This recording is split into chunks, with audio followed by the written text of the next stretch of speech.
લોકસભાની ચૂંટણીને પગલે એકતા ગ્રામીણ વિચાર સંઘે પણ પોતાની લડત ઉગ્ર બનાવી છે. રેલવે કોરિડોર મુદ્દે લડત ચલાવી રહેલ એકતા ગ્રામીણ વિચાર સંઘે આજરોજ પોતાની પડતર માંગો સાથે આજે બદામડી બાગ ખાતેથી એક રેલી યોજી હતી.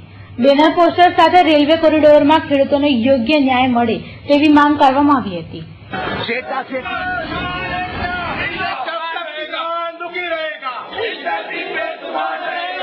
એકતા ગ્રામીણ વિચાર સંઘે ચૂંટણી ટાણે લડતને ઉગ્ર બનાવતા હવે લોકસભાના ઉમેદવારને આવેદન આપી રજૂઆત કરશે અને તેમની માંગોને મંજૂર કરાવવાનો પ્રયાસ કર્યો છે. આજે ખેડૂતોની જમીન ખેતીના વ્યવસાયને ખતમ કરી નાખવા માટે, દેશની ઔદ્યોગિકરણ તરફ લઈ જવા માટે, ખેતીની જમીન પાણીના ભાવે ખરીદવા માટે આ તમામ પક્ષો મેદાને પડ્યા છે. દેશની અંદર સમાન સંપાદનનો કાયદો હોવો જોઈએ. એના બદલે ફક્ત ઉદ્યોગો માટે, ઉદ્યોગોની જમીન, ઉદ્યોગના હેતુ માટે જમીન સંપાદન કરવા માટે આ દેશની અંદર મહત્વના ભાજપ અને કોંગ્રેસે 2013 નો કાયદો પસાર કરી ખેડૂતોને લોભાવી શહેર વિસ્તારમાં 2 ગણી અને ગ્રામ્ય વિસ્તારમાં 4 ગણું વળતર આપવાની જાહેરાત કરી અને એમાં 13 મહત્વના કાયદા, national highway act 1956, railway amendment act 2008 નો સમાવેશ નહીં કરી અને ખેડૂતોને મામૂલી વળતર આપી અને ઇન્ફ્રાસ્ટ્રક્ચરના નામે જે લૂંટવાની વાત કરે છે તેનો અમે વિરોધ કરવા માટે અને દેશમાં સમાન સંપાદનનો કાયદો હોવો જોઈએ એવી અમારી માંગણી છે. ચૂંટણીનો બહિષ્કાર કરશો તમામ ખેડૂતો?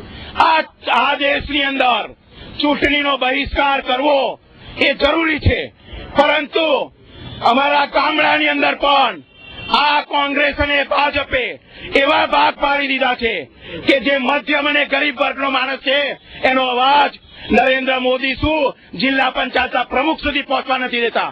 માટે અમે આ વખતે લોકસભાની અંદર જે ઉમેદવાર ઉભો રહ્યો છે એને ગામે ગામ આવેદનપત્ર આપી આ યોજના રદ કરવા માટે અને સમાન સંપાદનનો કાયદો ઘડવા માટે નું આવેદનપત્ર આપી એમના વિચારો જાણવામાં આવશે. બદલે તલાટીએ વચ્ચેનામું વિલ કર્યું છે અને એમાં તલાટીએ મારી જોડે એવું કહેલું કે કોરો કાગળ મારી જોડે લઈને આવેલો અને એની પર કે તમે હું ભણું, હું લખું છું, 2 ધોરણ ભણેલો છે, હું સહી કરું છું, છતાં મને કે અંગૂઠો કરો.